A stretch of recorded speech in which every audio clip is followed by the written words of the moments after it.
आपको एक बात पता है दोस्तों कि अगर भारतीय वैक्सीन आपने ली और चाइनीज को पता लगा वहां पे अथॉरिटीज को, तो इसके लिए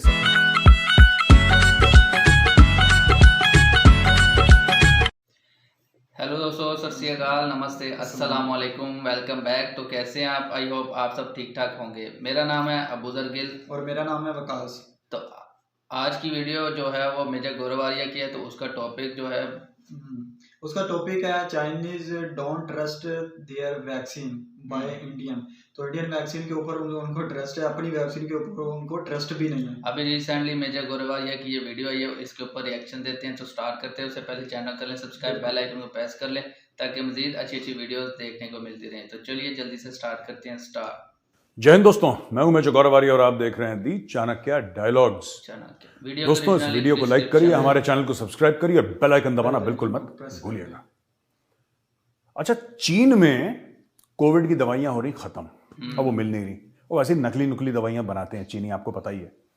चीन के माल के बारे में कहावत बड़ी मशहूर है कि चल गई तो चांद तक वरना रात तक। मतलब या तो एक दिन में खत्म हो जाएगी या काफी लंबी चलेगी। तो अब जो उन्होंने वैक्सीनेशन दी थी खुद अपनी बना के, जो चाइनीज वैक्सीन जो थी वो तो इतनी कारगर साबित नहीं हुई। तो वहां पे रोज के रोज लोगों की डेथ हो रही है चाइना में और लोग बड़े परेशान हैं क्योंकि वैक्सीन उतनी कामयाब नहीं रही। यानी कि जितना हमारा सेकंड वेव में मामला खराब हुआ था उससे कहीं ज्यादा चीन में मामला खराब हो रहा है। लेकिन चीनी कर क्या रहे हैं? वो ब्लैक मार्केट पे इंडियन मेडिसिन खरीद रहे हैं, भारतीय मेडिसिन खरीद रहे हैं, जो कि चाइना में खरीदना इलीगल है क्योंकि चाइनीज ने बैन कर रखा है कि साहब इंडियन मेडिसिन नहीं आएगी। क्योंकि अगर भारतीय मेडिसिन चली गई वहां पे तो चीनी लोग क्या समझेंगे, यार फिर तो हम इंडियन मेडिसिन खरीद लेते हैं, we should buy Indian medicine, क्योंकि साहब चाइना की तो नकली मेडिसिन है। अगर चाइना ये कहता है कि 3-3.5 अरब हमने वैक्सीनेशन करवा दिए, लगे हर को 2-2, 3-3 डोज हमने लगा दिए, तो फिर चाइना में इतना बुरा हाल क्यों हो रहा है? फिर चाइना में इतना बुरा हाल क्यों हो रहा है? हमारे यहां तो जब वैक्सीनेशन नहीं लगा था लोगों को तब इतनी डेथ्स हुई थी, और सही बातें हुई थी इंडिया में। चाइना छुपाने की कोशिश कर रहा है। आपको एक बात पता है दोस्तों कि अगर भारतीय वैक्सीन आपने ली और चाइनीज को पता लगा वहां पे अथॉरिटीज को, तो इसके लिए सजा है, आपको जेल हो सकती है अगर आप चाइनीज सिटीजन हैं तो। भारत से लगवा के गए हो अलग बात है, दैट्स अ डिफरेंट मैटर। पर अगर आप चाइना के सिटीजन हैं और अगर आप ये मेडिसिन भारत की लेते हैं, वैक्सीन भारत की लेते हैं, तो वहां पे फिर बहुत ज्यादा प्रॉब्लम्स हो सकती हैं, आपको फाइन लग सकता है, आपको जेल भेजा जा सकता है। एक तो ये खबर है दोस्तों सबसे पहली चाइना में कि ब्लैक मार्केट पे इंडियन वैक्सीन खरीद के, अब मरता क्या ना करता यार, मरता क्या ना करता। और चीनियों को भी डर लग रहा होगा, वो वैक्सीन की दवाई देखी उसके अंदर चाउमीन निकला, वो दवाई निकली नहीं, वो भाग रहे हैं पागलों की तरह, और लाओ इंडियन वैक्सीन लाओ, और लगाई इंडियन वैक्सीन, तब जाके थोड़ा सा आराम मिला उनको। लेकिन वही चीज है कि अब चाइना फंस गया है। Now they are forced to take Indian vaccine, they are buying Indian vaccine on the black market. तो ये सबसे बड़ी खबर है दोस्तों आज की। दूसरी खबर जो मैं आपके लिए लेकर आया हूं कि अब यूएस में एक बात चल रही है, मैं आपको बताता हूं। The US is considering imposing new Covid restrictions on Chinese arrivals after Beijing announced it would reopen its borders next month. American officials say that this is due to a lack of transparency surrounding the virus in China as cases surge. अब देखिए ना, यही बात मैं कह रहा हूं, कई बार इसी प्लेटफॉर्म में मैं कह चुका हूं, टेलीविजन पे भी कह चुका हूं। अमेरिका को क्या डर लग रहा है? चाइना ने बोल दिया अपने लोगों को, कल हमने डिस्कस करा था, आपको याद होगा कल का वीडियो, कल हमने डिस्कस करा था कि चीनियों ने बोला कि जाओ पूरी दुनिया मेरे बच्चों, दुनिया भर में कोविड फैलाओ, why should we suffer alone, हम क्यों अकेले तड़पें, दुनिया को तड़पाओ। तो अब चीनी 7 या 8 जनवरी से पूरी दुनिया में उड़ेंगे और हर जगह अपने साथ कोविड का एक पैकेट लेकर आएंगे, ठीक है। अमेरिका ने क्या बोला है? अमेरिका कह रहा है कि वो कंसिडर कर रहा है, अमेरिका बात चल रही है कि चाइना से लोगों को अंदर ना आने दो अमेरिका के, क्योंकि सबसे ज्यादा मौतें कहां पे हुई थी दोस्तों, आपको पता है ना? सेकेंड वेव में सबसे ज्यादा जो मौतें हुई थी वो अमेरिका में हुई थी, भारत से भी ज्यादा अमेरिका में लोग मरे थे, उनकी जानें चली गई थी because of this Chinese virus. जो चाइनीज वायरस है ना ये, वो। अब इशू क्या है मैं आपको बताता हूं। इशू ये है कि अमेरिका कह रहा है कि ट्रांसपेरेंसी नहीं है। बेसिकली ये पोलाइट तरीका है, एक बड़ा सुलझा हुआ तरीका है, तमीजदार तरीका यह कहने का कि चाइनीज झूठ बोल रहे हैं। सही बात। अमेरिका का कहना है कि यार आप ट्रांसपेरेंट हो ही नहीं, आपके कितने लोग हैं, कितने केसेस हैं, कितनी मौतें हुई हैं, कितनी रिकवरी हुई है, इसका डेटा है ही नहीं, आप दुनिया के साथ शेयर ही नहीं करते, आप झूठ झूठ बोलते रहते हो कि कुछ हुआ ही नहीं, कुछ हुआ ही नहीं, कुछ हुआ ही नहीं, और आप चाहते हो क्योंकि हम चाइना है, हमारे पास बहुत पैसे हैं, लोग हमारी बात पे विश्वास करें। तो ये चाइना कह रहा है सबको कि भाई आप हमारी बात पे विश्वास करो, क्योंकि हम चाइना हैं, क्योंकि हम कह रहे हैं इसलिए सच ही होगा, आप सच मान लो। अमेरिका ने बोला इल्ले, ऐसा नहीं हो सकता। अमेरिका कह रहा है यार हम तो रोकेंगे। अब अमेरिका में बात चल रही है, इनको रोके ना रोके, हो सकता है रोकी तो। और यही चीज मैं भारत सरकार से काफी दिनों से रिक्वेस्ट कर रहा हूं, सर रोको इनको, रोको इनको। ये अपना मलबा हमारे यहाँ डालने के लिए ला रहे हैं, ये यहाँ पे आ जाएंगे 5-10 हज़ार चाइनीज लोग, और फिर मतलब यहाँ पे इंडिया में भी दिक्कतें होंगी। ठीक है, हम लोग वैक्सीनेटेड हैं, सब कुछ ठीक ठाक है, लेकिन you never know, why take the risk. इनको बोलो कि 2, 4, 5, 6 महीने के लिए ट्रैवल रोक दें चाइनीज सिटीजन्स का, जो चाइना मेनलैंड से आ रहे हैं, हांगकांग से आ रहे हैं, उनका इंडिया में। और यहां वालों को बोलो कि चाइना जाने की जरूरत है नहीं। अमेरिका ने ऑलरेडी, और मैं आपको एक बात बता रहा हूं, अमेरिका के अनाउंसमेंट के बाद अब देखिएगा कि और कई सारे मुल्क अब ऐसी बातें करना शुरू करेंगे कि चाइना से ना बंदों को मत आने दो, चाइना से बंदों को मत आने दो यहां पे। तो ये चीजें होने वाली हैं, अमेरिका ने शुरू कर दी है कार्रवाई। अब मैं आता हूं पाकिस्तान में, अपना फेवरेट टॉपिक, आपका मेरा सबका favourite topic Pakistan. Pakistan army stop brass on Wednesday resolved to uproot terrorism without any distinction as the country battles a fresh wave of insurgency which has left many soldiers martyred and several others injured. अच्छा, आगे बोलता है कि the resolve was reiterated on the 254th Corps Commanders Conference in Rawalpindi, the first chaired by Chief of Army Staff General Asim Munir, who took up charge as the military's head last month. अच्छा, ISPR का बयान आया है। ISPR propaganda wing जो है पाकिस्तान का, rather not Pakistani armed forces का मैं कहने वाला था, पूरे पाकिस्तान का जो प्रोपेगेंडा विंग है ISPR, वो कहता है it was resolve to fight against terrorist without any restriction and eliminate this menace as per the aspirations of the people of Pakistan. और भाई एस्पिरेशंस, जो लोगों की उमंगें हैं, जो लोगों की उम्मीदें हैं पाकिस्तान की, उनके हिसाब से पाकिस्तानी तो टेररिस्ट को मतलब खुदा मानते हैं यार। मुशर्रफ ने नहीं बोला था कि ओसामा बिन लादेन हमारा हीरो है, हाफिज सईद हमारा हीरो है। इमरान खान ने नहीं अपनी नेशनल असेंबली, यानी कि जो पाकिस्तान की पार्लियामेंट है, वहां पे ओसामा बिन लादेन को शहीद बोला था। तो पाकिस्तानी तो चाहते ही नहीं। अरे इन्होंने अपनी ट्रेनों के ऊपर 2016 में जब बुरहान को मारा गया, इन्होंने बुरहान वानी जो टेररिस्ट था हिजबुल मुजाहिदीन का, उसके ट्रेनों के ऊपर पोस्टर लगा रखे थे, फोटो लगा रखी थी। ये तो टेररिस्ट के सामने, पाकिस्तानी कौम जो है टेररिस्ट के सामने सजदा करती है, वो तो भगवान मानती है उनको। उनकी क्या उम्मीदें होंगी? वो तो चाहेगी नहीं आप टेररिज्म के खिलाफ काम करो, बिकॉज दे लव टेररिस्ट्स। उनकी तो मोहब्बत है, इसीलिए तो इतने पैदा होते हैं। जैसे इंडिया से इंडियंस को जैसे आईटी से मोहब्बत है, तो यहां पे आईटी वाले पैदा होते हैं। जिस मुल्क को जिस चीज से मोहब्बत हो, वहां से वो क्यों every second terrorist in the world is a Pakistani, because वहां पे मोहब्बत है टेररिज्म से, उनके लिए जिहाद है, इट्स अ होली वॉर।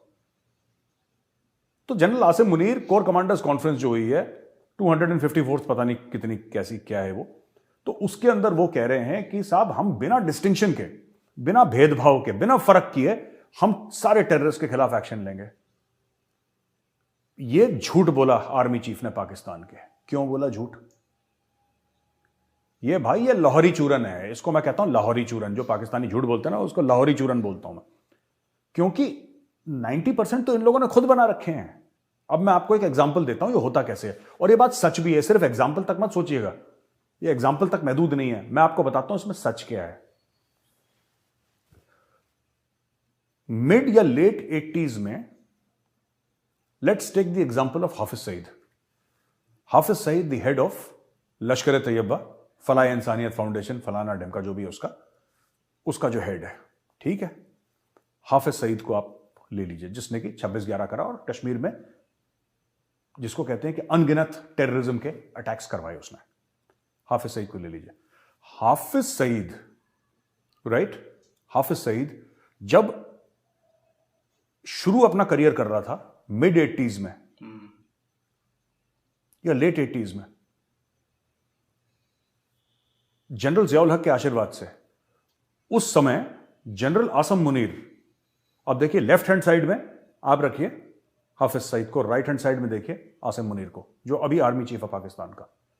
जब हाफिज सईद ने अपना टेररिज्म का करियर शुरू करा, उसी के कुछ साल ऊपर नीचे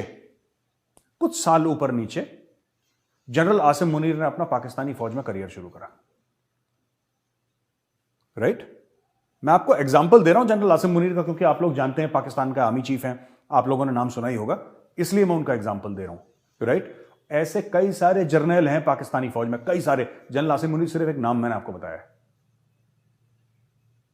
अब इनकी जुड़त तब से है, इनकी जुड़त तब से है, तब से इनकी जुड़त है। ये उस जमाने में कैप्टन होंगे आसिम मुनीर, मेजर होंगे, इससे सीनियर तो नहीं होंगे। धीरे धीरे धीरे वो भी टेररिज्म का बेताज बादशाह बन गया, और ये धीरे धीरे ये भी पाकिस्तानी फौज के और पाकिस्तान के बेताज बादशाह बन गए। लोगों ने काफी मिलजुल के काम करा पाकिस्तानी फौज, और जिन लोगों ने काम करा as junior officers in the Pakistan army, जिन्होंने लश्कर तैयबा, जैश ए मोहम्मद, हिजबुल मुजाहिदीन को ट्रेनिंग दी, वो आज के आज सबके सब जनरल्स बन चुके हैं पाकिस्तानी आर्मी में, कोर कमांडर्स होंगे वो। आपको क्या लगता है कि इतना पुराना रिश्ता, वो क्या आप क्या सोच रहे हो हाफिज सईद को जाकर गोली मार देंगे उसके घर पे? ओ भाई, हाफिज सईद के पास इतना मसाला है पाकिस्तानी फौज, क्यों उसके ऊपर एक्शन नहीं ले रहे? लोग कहते हैं मेरे पास इस चीज का कोई प्रूफ नहीं है, I don't have any proof. जो मैं आपको अभी बयान देने वाला हूं, मेरे पास कोई सबूत नहीं है इस चीज का, लेकिन मैंने सुना है, और मैंने पाकिस्तानियों से सुना है, ठीक है, सच है झूठ है मुझे नहीं पता, लेकिन मैंने पाकिस्तानियों से सुना है कि हाफिज सईद ने इनकी रिकॉर्डिंग कर रखी है, आर्मी ऑफिसर्स की वीडियो रिकॉर्डिंग है उससे मिलते हुए, और कश्मीर में दहशतगर्दी फैलाने के लिए उसके पास ऑडियो प्रूफ है, फोन रिकॉर्डिंग है, उसके पास ट्रांसक्रिप्ट्स हैं, उसके पास सारी जो प्रूफ हैं वो सारी की सारी हैं, और उसने थर्ड जगह रख रखी हैं पाकिस्तान के बाहर। कि अगर पाकिस्तानी आर्मी, क्योंकि उसको लग रहा है कि पाकिस्तानी आर्मी कभी ना कभी तो एफएटीएफ के चक्कर में, यूएन के चक्कर में, अमेरिका के चक्कर में, किसी ना किसी के चक्कर में तो मुझे धोखा देगी। और सही बात है, किसी ने बोल दिया कि हम तुम्हें $1 अरब देंगे तो बेच खाएंगे वो। आपको क्या लगता है पाकिस्तानी फौज ने जब एफएटीएफ की तलवार उनके सर पर टंग रही थी, तब भी उन्होंने ऐसी नकली सा कोर्ट के थ्रू एक एक्शन ले लिया कि हम उम्र कैद देते हैं, आलीशान महल में रह रहा है वो, ठीक है, अपनी बीवियों के साथ रहता है, उसके पास टेलीविजन है, उसके पास सब कुछ है, उसको सिक्योरिटी दे रखी है। Hafiz Saeed is very well protected. वो कहने को जेल में है, बट वो जेल में नहीं है। आप ये मान के चलिए हाफिज सईद आज की तारीख में 5 स्टार होटल में रह रहा है। क्यों उसको बचा के रखा है? क्यों अब क्या काम आ रहा है उनके? अब क्या काम आ रहा है उनके हाफिज सईद? ये काम आ रहा है दोस्तों कि हाफिज सईद के पास इन सब कोर कमांडर्स के जर्नलों की मोटी मोटी फाइल्स हैं, इनकी वीडियो रिकॉर्डिंग है, इनकी ऑडियो रिकॉर्डिंग है, ठीक है। और हाफिज सईद ने इनको बोल रखा है, जो कि मेरे पाकिस्तानी सोर्स ने मुझे बताया। मैं फिर कह रहा हूं, I don't know if this is true, मुझे नहीं पता ये सच है कि झूठ है, लेकिन उन्होंने बताया साहब ये सब लोगों ने कर रखा है, सिर्फ हाफिज सईद ने नहीं, मौलाना मसूद अजहर ने भी कर रखा है। और सिर्फ वो बेवकूफ था यूसुफ शाह, क्या नाम उसका, सैयद सलाउद्दीन, यूसुफ शाह बाद में सैयद सलाउद्दीन बन गया, ये सैयद सलाउद्दीन बेवकूफ है, ये रिकॉर्डिंग नहीं कर पाया। ये अमीरा कदल का रहने वाला है, श्रीनगर का रहने वाला, ये भरोसे में चला गया वहां पे कि बड़े अच्छे लोग हैं, हम मिलकर जिहाद करेंगे। उसकी पिटाई करी थी इन्होंने 1-1.5 साल पहले इस्लामाबाद में, उसके घर पे ना आईएसआई वालों ने खूब कूटा था उसको। इसने बयानबाजी शुरू कर दी थी मीडिया में कि ये नहीं हो रहा, ये नहीं हो रहा, उसको खूब रज के मारा और हाथ पैर तोड़ दिया उसके, वो शांत हो गया। कहने की बात यह है कि all these terrorist outfits who are working against India in Kashmir, इन्होंने उन टाइम में जब आसिम मुनीर होंगे कप्तान, मेजर, लेफ्टिनेंट कर्नल, ये तब के वीडियोस हैं। आसिम मुनीर सिर्फ एक नाम है, मैं बाकी जनरल्स की भी बात कर रहा हूं, ठीक है। तो पाकिस्तान झूठ बोल रहा है कि हम विदाउट एनी डिफरेंशिएशन हम सबके खिलाफ एक्शन लेंगे, इनकी औकात ही नहीं है यार। देखो मैं आपको एक सच बात बताता हूं दोस्तों आज ऑन कैमरा, और 110% मैं श्योर हूं जब मैं कहता हूं, कहां पे दहशतगर्द तंजीमें खत्म होती हैं और कहां पे पाकिस्तानी आर्मी शुरू होती है, ये किसी को नहीं पता लगा। ये जो इंडियन आर्मी के खिलाफ लाइन ऑफ कंट्रोल पे एक्शन करते थे ना, बैट टीम्स के थ्रू, आपने सुना होगा बॉर्डर एक्शन टीम, जिन्होंने हमारे 1-2 भाइयों के सर भी काटे थे, जब वो वीर गति को प्राप्त हो गए थे तो उनके सर काट के ले गए थे, आपने केस सुना होगा। ये बॉर्डर एक्शन टीम में कौन है? इनके स्पेशल सर्विसेज ग्रुप जो इनके कमांडोज हैं वो, और साथ में 1-2 लोग होते हैं लश्कर और जैश के। लश्कर और जैश वालों को मिला के और पाकिस्तानी कमांडोज को मिला के एक ग्रुप बनेगा जिसको देंगे नाम वो बॉर्डर एक्शन टीम, बैट्स। तो फिर यहां के पैरा एसएफ वालों ने एंटी बैट एक्शन करे, तब जाके आजकल वो शांत है, क्योंकि इन लोगों ने फिर मार मार के उनको दुम्बा कर दिया बुरी तरीके से, खूब कुटाई लगाई बैट वालों की।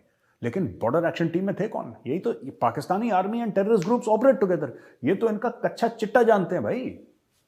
आपको क्या लगता है ये इतनी जल्दी अपने जो पुराने यार दोस्त हैं इनको कुर्बान कर देंगे? जब एफएटीएफ की तलवार टंगी थी, जब पाकिस्तान इतने साल ग्रे लिस्ट में था, जब पाकिस्तान इतना परेशान था, पैसे नहीं आ रहे थे, इन्होंने तब धोखा नहीं दिया अपने दोस्तों को। क्यों? क्योंकि इनको पता है ये धोखा देंगे तो वो धोखा देंगे। दोनों को एक दूसरे के बारे में पता है। तो ये आसिम मुनीर साहब का जो बयान है बिल्कुल झूठ है। ये सिर्फ लोगों को एक लॉलीपॉप देना है पाकिस्तान, और पाकिस्तानी चाहते भी नहीं यार। पाकिस्तानी कौन सा चाहते हैं कि एंटी टेररिस्ट एक्शन हो? They don't want any anti terrorist action. उन्होंने तो फोटोएं लगा रखी हैं बुरहान वानी जैसों की, उनको वो शहीद कहते हैं, उनको उसामा बिन लादेन को शहीद कहते हैं। आप यूट्यूबर थे, वो पाकिस्तानी यूट्यूबर में देख रहा था, देवर टेकिंग इंटरव्यूज कि आपको क्या लगता है कि ओसामा बिन लादेन शहीद है कि नहीं? जनाब बिल्कुल शहीद है, बिल्कुल शहीद है, हम तो मानते हैं वो शहीद है। उसने अमेरिका के खिलाफ लड़ाई लड़ी, वो अमेरिका को मजे चखा दिए, अमेरिका को घुटने टिका दिए। ये पाकिस्तानी उस अमेरिका को गालियां देते हैं और ओसामा बिन लादेन को अच्छा बोलते हैं जिसने 3000 बंदे मरवा दिए अमेरिका के अंदर 9/11 में। उस अमेरिका को गाली देते हैं जिनकी वजह से इनका मुल्क पला बड़ा है। अमेरिकन डॉलर पर पली बड़ी इनकी फौज, इनका पला बड़ा पूरा मुल्क, उस अमेरिका को गाली देते हैं। सोच लीजिए कितने एहसान फरामोश होंगे ये। अच्छा जी, निशात चूनिया करके एक ऐसी चूनिया आया, I hope I am pronouncing the name right. ये Pakistan largest textile companies, one of Pakistan largest textile companies, इसने अपने इन्वेस्टर्स को बोल दिया कि जी हम बंद कर रहे हैं अपने ऑपरेशन। वो टोयोटा वालों ने कर दिया, फिर और कंपनियों ने कर दिया, अब ये कपड़े बनाने वालों ने भी कर दिया, right. In a Pakistan Stock Exchange filing, Nishat Chunia Limited stated the company has an installed capacity of 219,528 spindles and 2880 rotors in a spinning division. The company has decided to temporarily close 51,360 spindles after 1 month due to market conditions. अब मैं बताता हूँ market conditions हैं क्या। खजूर नहीं है। Market conditions ये हैं कि भाई साहब पैसे नहीं है पाकिस्तान में, लेटर ऑफ क्रेडिट खुल नहीं रहा, एलसीज खुल नहीं रही, तो कहां से आप धंधा करोगे ये बता दो। आप किस तरीके से धंधा करोगे? आप पैसा दे ही नहीं पा रहे, आप पेमेंट कर ही नहीं पा रहे लोगों की। तो उन्होंने सारी वो जो असेंबली लाइंस थी गाड़ियों की वो बंद कर दी। अब ये निशात चूनिया ऐसी कुछ नाम है इसका, ये ठीक है। अब पाकिस्तान गया और पाकिस्तान में मैं आपको बताता हूं, ये पाकिस्तान ने बड़ा कमाल का काम कर दिया, ठीक है। सरप्राइज कर दिया उन्होंने हमको, दोबारा इंडिया को सरप्राइज कर दिया, ENDIA को, ठीक है। वॉशिंगटन में एक Washington support at the Geneva's donors conference. अब पाकिस्तान ने बोला कि यार देखो हम लोग जो भीख मांग रहे हैं ना, हम ये 1-2 अरब डॉलर की भीख मांग रहे हैं यार, इससे तो हमारा काम चलेगा नहीं।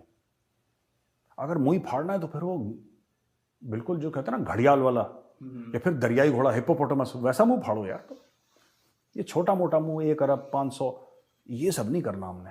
अब डायरेक्टली इन्होंने 13 अरब डॉलर मांगी है। डायरेक्टली ये कह रहे हैं साहब हमें 13 अरब दे दो। देखो बात ये होती है ना कि कोई भी शरीफ आदमी जब किसी से पैसा लेता है उसको लगता है यार मैं इतना पैसा ले तो रहा हूं, मैं वापस कैसे करूंगा यार। बिल्कुल ऐसा तो है, मैं वापस कैसे करूंगा यार मैं। पर पाकिस्तान में वो डाउट नहीं है मन में कि मैं वापस कैसे करूँ, कि वापस करने की इच्छा ही नहीं है, मंशा ही नहीं है वापस करने की। There is no intent of returning that money. तो आण दो जितना आ रहा है। Now Pakistan has said that Pakistan is preparing a document with details of the projects and multilateral lenders to extend around 13 billion in loans to Islamabad for around 24 projects. The special document having a picture of the US and Pakistani flags is being prepared, and then it will be shared with US authorities on eve of the upcoming donors conference scheduled to be held in Geneva on 9th January for the reconstruction of flood affected areas in Pakistan. Over 24 infrastructure projects. अब देखो इन्होंने ऐसी छलांगे मारी हैं कि मैं आपको क्या बताऊं। पाकिस्तान ने बिल्कुल बोला है कि अब जो मांगना है ना अपने को भाई, अब मोटा मांगना है अपने को। तो जेनीवा में 9 जनवरी को मीटिंग हो रही है और सारे के सारे अपने महंगे सूट, महंगी टाई, चोरी के पैसे से खरीदे हुए जूते, किराए के प्लेन में सब के सब 20-25 पाकिस्तानी वहां पे पहुंच जाएंगे। 5 स्टार 7 स्टार होटल में प्रेसिडेंशियल स्वीट में बुक करके बिलावल भुट्टो वहां पे एक सोने का कटोरा जिसमें हीरे जड़े हुए हैं उसमें जाके भीख मांगेगा कि अल्लाह के नाम पे कुछ तो दे दे बाबा, कुछ तो दे दे। ये होने वाला है, ये मांगेंगे पैसा, मैं आपको बता रहा हूं, और ये मांगते रहेंगे। और जो पाकिस्तानी गरीब आवाम डूबा है बाढ़ में उसके पास 1 रुपए नहीं पहुंचने वाला। ये बिलावल का बाप खा जाएगा। बिल्कुल जरदारी वो बहुत पुराना डकैत है, बहुत पुराना और बहुत शातिर डकैत है वो। One of the I think, और कहना तारीफ भी करनी चाहिए, one of the most astute इसको पॉलिटिकल माइंड्स इन 10% पाकिस्तान। कहते हैं कमीशन। जितनी आसिफ अली जरदारी की पॉलिटिकल समझ है ना, उतनी ये बाकी जो शरीफ्स हैं इन सब की नहीं है। वो अलग लेवल का आदमी है, उसने इतना पैसा खा रखा है, ये सारे के सारे वहीं पे जाने वाले हैं। और पाकिस्तानी आवाम के ऊपर कर्ज बढ़ेगा, के ऊपर लोन बढ़ेगा। और ये एड नहीं है, ये लोन लेने जा रहे हैं, ये कर्जा लेने जा रहे हैं भाई लोग $13 अरब का। और मैं बता रहा हूँ $13 अरब में से अगर इनको 2-3 अरब भी मिल गए इनको तो काम हो जाएगा। ये तो पैसे डायरेक्टली पाकिस्तान आएंगे नहीं, ये जेनेवा से ही चले जाएंगे दुबई और वहाँ ये सब खा पी के खत्म। छोटी मोटी एक कच्ची सड़क बना देंगे, फोटो खींच के इंटरनेट पर डाल देंगे कि थैंक यू एवरीबडी, आपने पैसा दिया, हमने सड़क का काम शुरू कर दिया। अब कौन पाकिस्तान में आ रहा है यार? सिंध के अंदर कौन आ रहा है, बलूचिस्तान के अंदर कौन आ रहा है देखने के लिए तुमने सड़क बनाई है, चोरी करी? Nobody cares. तो इस चीज़ का फ़ायदा पाकिस्तानी उठा रहे हैं, ये पूरा चोरी का माहौल बन रहा है। दोस्तों आज का वीडियो मैं यहीं पे ख़त्म करता हूँ। और ये जो कोविड वाली मैंने बात बोली है ना, ज़रा आप लोग भी ज़रा सावधान रहिएगा। ये चीनी चूनी अगर आ गए ना यहाँ पे तो बड़ी दिक्कत हो जानी है यहाँ पे। It's going to be very serious for all of us because we have suffered in the past. हम लोगों ने वैक्सीनेशन तो करवा लिया अपने, लेकिन कुछ नहीं पता है चाइना इस बार कौन सा चमगादड़ खा के क्या चीज़ लेकर आ रहे हैं, वी डोंट नो। ये कोई नया ही वैरायटी है, कुछ और ही लेकर आ जाएंगे और उसके खिलाफ हमारा वैक्सीनेशन हो सकता है सक्षम, हो सकता ना, मुझे नहीं पता। I don't have any knowledge, तो मैं इसमें कोई ज़्यादा कमेंट नहीं करूँगा, लेकिन बी वेरी केयरफुल। मेरा वीडियो यहीं पे ख़त्म होता है दोस्तों। अगर वीडियो पसंद आए तो इसको लाइक करिए, हमारे चैनल को सब्सक्राइब करिए और बेल आइकन दबाना बिल्कुल मत भूलिएगा। जय हिंद, वंदे मातरम।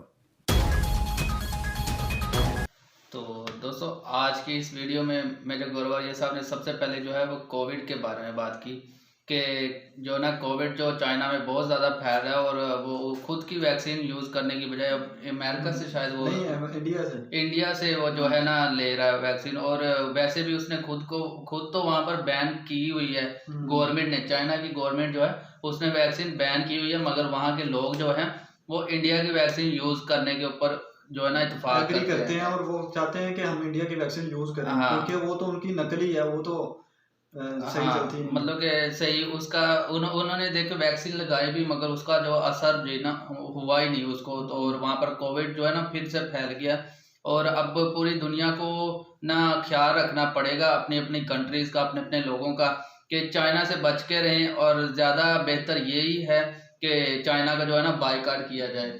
अगर बायकॉट करेंगे तो जो है ना चाइना के लोग यहाँ पर नहीं आ सके किसी भी कंट्री में, तो उनके ऊपर सख्त से सख्त जो है ना एक्शन लेना पड़ेगा। अदरवाइज जैसे 2021 और 20 में जो हुआ था कोविड में, इतनी ज़्यादा मौत हो गई थी, तो उसको संभालने में और फिर ये तो फैलता भी इतनी इजी वे में है ना कि बंदा सोच भी नहीं सकता। हाँ, हवा के साथ साथ ये फैलता रहता है और एक बंदा भी अगर इधर आ गया तो वो कितने सारों को इन्फेक्ट करता है। और अभी तो सर्दी भी और लोग साथ में जो पिछली दफा भी सर्दी थी। हाँ, तो जब 20 में और 21 में आया था कोविड, तब दफनाने के लिए जगह कम और जलाने के लिए लकड़ियां कम पड़ गई थी, इतनी मौत हुई थी दुनिया भर में, पाकिस्तान में भी और इंडिया में भी। तो अब यही है कि चाइना का जो बायकॉट किया जाए। बिल्कुल तो उसको आने ही नहीं दिया, वो दरवाजा बंद कर लो और वो रास्ता पड़ा। हाँ, बॉर्डर से उसे क्रॉस ना तो उनको वीज़ा दिया जाए अपनी कंट्री का। पाकिस्तानियों को भी चाहिए कि ये जो आप उनको इन्वेस्ट के नाम पर यहाँ पर लेकर आते हैं तो इनसे हमें बचाएं। अदरवाइज पाकिस्तान में पिछली दफ़ा तो इतनी मौत नहीं हुई थी, मगर अब की बार जो है ना लग रहा है जैसे पाकिस्तान के हालात हैं तो मौत भी वैसी ही होंगी। तो बाकी उन्होंने पाकिस्तान में जो है टेररिज्म के बारे में बात भी की, तो हाफिज सईद और उसको जो उसामा बिन लादेन, इसके बारे में मेजर साहब ने जो है ना बात की। तो यहाँ पर जो है ना उसामा बिन लादेन को शहीद समझा जाता है, यहाँ पर हाफिज सईद को हीरो समझा जाता है। और जो है ना लश्कर तैयबा का जो सरबराह और जैश मोहम्मद का जो सरबराह उसका नाम है मसूद अजहर, वो मसूद अजहर को भी हीरो समझा जाता है। किस बुनियाद के ऊपर? ये जी इन्होंने दहशत गर्दी की है, इस बुनियाद के ऊपर जो है ना इनको हीरो समझा जाता है। और फिर अब अगर उनको हीरो समझते हैं पाकिस्तानी, मैं पाकिस्तानियों से कह रहा हूँ कि अगर आप उनको हीरो समझते हैं तो फिर पाकिस्तान में दहशतगर्दी को स्वाब समझे कि पाकिस्तान में अगर दहशतगर्दी होती है तो इसकी जो है ना स्वाब मिल रहा है ये आपको। और अगर तो आप चाहते हैं कि पाकिस्तान में दहशतगर्दी ना हो, इनको दहशतगर्द समझा जाए, ये जितने भी मतलब कि इस्लाम के नाम पर या फिर जो है ना इस्लाम के ठेकेदार बनने की कोशिश करते हैं। इनको दहशतगर्द जब तक नहीं समझेंगे पाकिस्तानी लोग, इन लोगों से बाहर आए, क्योंकि इनसे आम पब्लिक को फायदा नहीं होता। सिर्फ ये पॉलिटिशियंस और जितने भी जो है ना अदारे होते हैं वो इनसे फायदा उठाते हैं और अपना फायदा उठाकर जो है ना एक दूसरे को फिर धक्के देकर निकाल देता है। और अभी ड्रामा जो देखने के लिए वो आवाम होती है बेचारी, उनको पता ही नहीं होता। अभी देखे ना मेजर साहब ने जो इन्होंने बात की, अब आम को तो ये पता ही नहीं है कि वो क्या थे। अब जो पाकिस्तानी इमाम से किसी भी से भी पूछ लें, वो कहेंगे कि उसामा बिन लादेन ये जो भी है वो शहीद है, ठीक है। तो वो उसका कोई कसूर नहीं है और उसने कुछ किया नहीं है, वो इस्लाम के नाम पे। वो उसामा बिन लादेन वाली वीडियो के ऊपर हमने रिएक्शन बनाया, वो आप हमारे चैनल पर देख सकते हैं कि पाकिस्तानियों से पूछा गया कि उसामा बिन लादेन आपके लिए हीरो है या फिर वो एक दहशतगर्द है। देखें वो मेरी नज़र में, मैं अपना बताता हूँ कि वो मेरी नज़र में एक दहशतगर्द था। उसने मतलब कि जो उसके ऊपर इल्ज़ाम है, अभी साबित नहीं हुआ, मगर उसके ऊपर इल्ज़ाम जो ये है कि उसने जो अमेरिका में वो जो बड़ी बड़ी बिल्डिंग थी उनको गिराया जहाज़ मारकर। तो उसमें लाखों हज़ारों जो था ना लोग, इंसानियत, मासूम इंसानियत जो इंसान थे, वो उस बिल्डिंग के नीचे दबकर जो है ना वो इस दुनिया से जो है ना जा चले गए। और उसका इल्ज़ाम जो है ना उसामा बिन लादेन के ऊपर लगता है।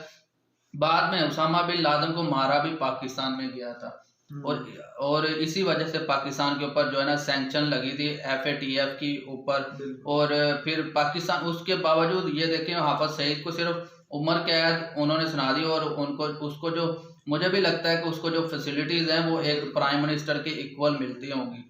तो इस चीज को पाकिस्तानियों को खत्म करना पड़ेगा। चलता ही है। वो बता रहे हैं कि आर्मी जो है, पाक आर्मी और ये दोनों एक ही लड़ी हुई हैं, ठीक है। तो ये अगर वो उनको इनका पता है, मुझे उनका पता है, तो ये दोनों को जब एक दूसरे की वीक पॉइंट्स पता है तो वो दोनों एक दूसरे के खिलाफ एक्शन नहीं लेंगे। और लास्ट पे जिस पे बात की थी मेजर साहब ने, चले यही थी मतलब कि अभी टेररिस्ट के ऊपर की थी पहले। हाँ, तो यही 2-3 चीजें हैं जो आपने वीडियो के अंदर देखा।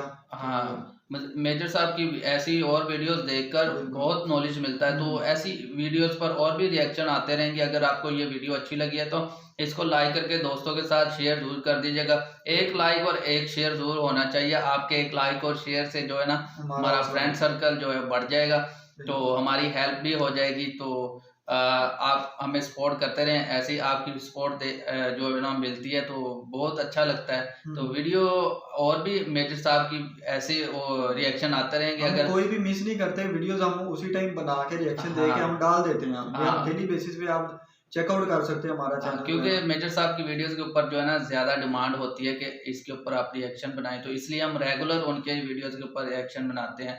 तो उसके लिए एक थोड़ा सा सपोर्ट तो जरूर बनता है। तो मेजर साहब का जो चैनल का लिंक है वो आपको डिस्क्रिप्शन में मिल जाएगा। आपको हमारे जो वो है सोशल मीडिया के अकाउंट के लिंक्स जो हैं वो भी डिस्क्रिप्शन में मिल जाएंगे। तो आप वहाँ पर जाकर हमारे सोशल मीडिया अकाउंट्स के ऊपर जाकर हमें जो ज्वाइन कर सकते हैं। तो और आप अपना टॉपिक भी बता सकते हैं कि हम किसके ऊपर वीडियो बनाएं, हम आपकी रिक्वेस्ट के ऊपर भी वीडियोस बना दें। हाँ, तो जो हमें आप वीडियो का लिंक शेयर करेंगे उसके ऊपर हम रिएक्शन बनाया करेंगे। तो मिलते हैं नेक्स्ट वीडियो में, तब तक के लिए आप सब अपना ख्याल रखें। चैनल को जरूर सब्सक्राइब कर लीजिएगा, बेल आइकन को प्रेस कर लीजिएगा।